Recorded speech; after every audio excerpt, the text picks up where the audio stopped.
Choujin X Chapter 33 Part 2 is here.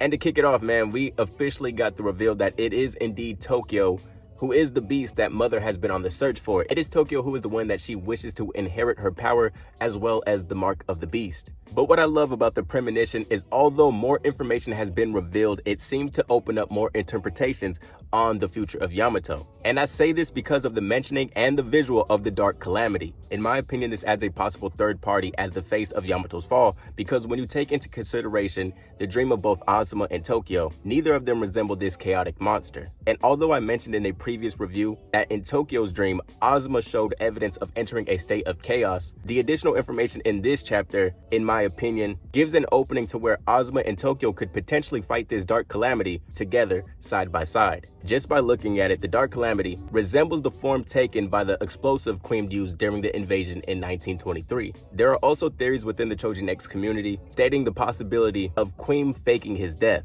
He always kept his ability a secret and killed those who were unlucky enough to witness his ability. Essentially, his Choujin power is X, an unknown variable, which would aid in the challenge of identifying him. The quote, "This is your fault," has also expanded in terms of interpretation, because initially, depending on the perspective, either one, AZUMA blames Tokyo for being the source of the pent-up anger and insecurity he holds, thus driving him to the point of destructive cause, or two, Tokyo blames AZUMA and his lack of self-control, in which causes the demise of both AZUMA and Yamato. However, now with the updated information, we can now take that same phrase, "this is your fault," and apply more potential definitions, which ties us to the mark of the beast. Being that there are mixed emotions on whether or not Tokyo would accept Zora's offer and take the mark of the beast, there is a universe where AZUMA, who believed Zora, blames Tokyo for Yamato's future fall, if in fact Tokyo does deny the mark of the beast. On the other end, Tokyo could blame AZUMA for the opposite reason. Maybe there's a world where AZUMA decides to take on the mark of the beast in place of Tokyo,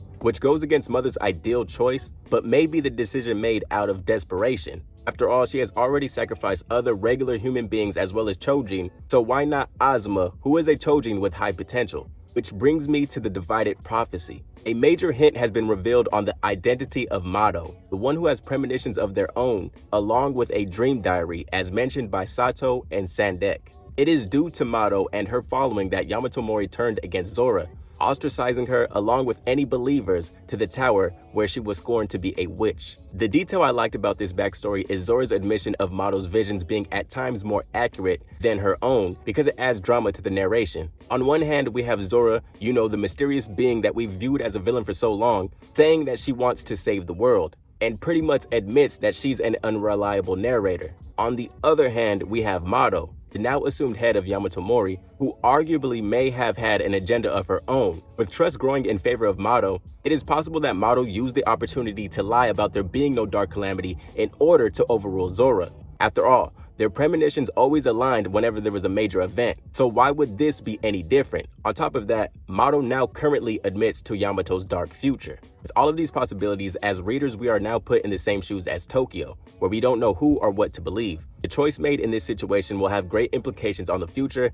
and that pressure now lies on the shoulders of Tokyo. I also think the division of prophecy can also change the way we view Tokyo versus AZUMA. Their challenge against one another may be inevitable, but rather than it being a face-off between two world enders, similar to that of Sora versus Queen, the feud between Tokyo and AZUMA may be more akin to that of Zora versus Mato. A situation where there is a philosophical rift and perhaps even jealousy, which affects their actions and causes division moving forward. We may also have a situation where Zora feels that history is repeating itself. In this moment, no one truly believes her, which is similar to that of the time when she warned of Queen's attack. With this being the case, it is likely the cause that this chapter ends with Zora taking a hostile approach. But one final thing I want to put out there, and this is where we put on the theory cap, dog.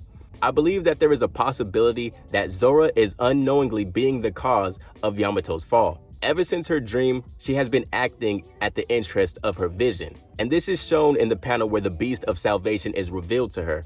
In her hand, she holds a plane, which is also shown in the dream of Tokyo and AZUMA, but a plane is where we are also introduced in the very first chapter to her most loyal follower, Chandra, meaning Zora's vision is likely the motive behind Chandra boarding the plane in the first place. We could also see that while on board, Chandra was anticipating something to happen. Likely on the hunt for the beast, Chandra meets Ellie instead. This could be evidence of Zora attempting to read between the lines and hints of her premonition, as she only has a general idea of Yamato's destruction and the type of power her perceived savior will have. In this lens, we can see that Zora has affected events in real time based upon a glimpse of the future. If it weren't for her dream, you could argue that Ellie would have never become a Choujin because Chandra would have never boarded that plane. But once again, man, solid chapter, dog. And the one detail that I really like as well is you could kind of see the influences that these other Choujin have that are coming from Zora. For example, when she fans away Ellie's smoke while being attacked, you could pretty much see Yubiko in that panel. Not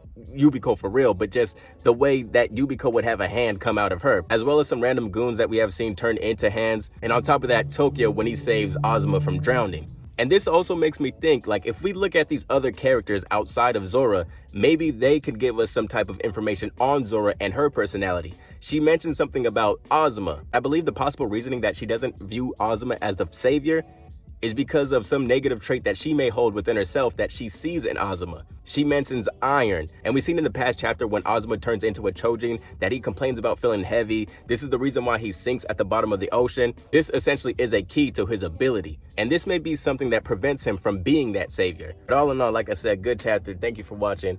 Peace, take care. Hey, bruh. See y'all next time.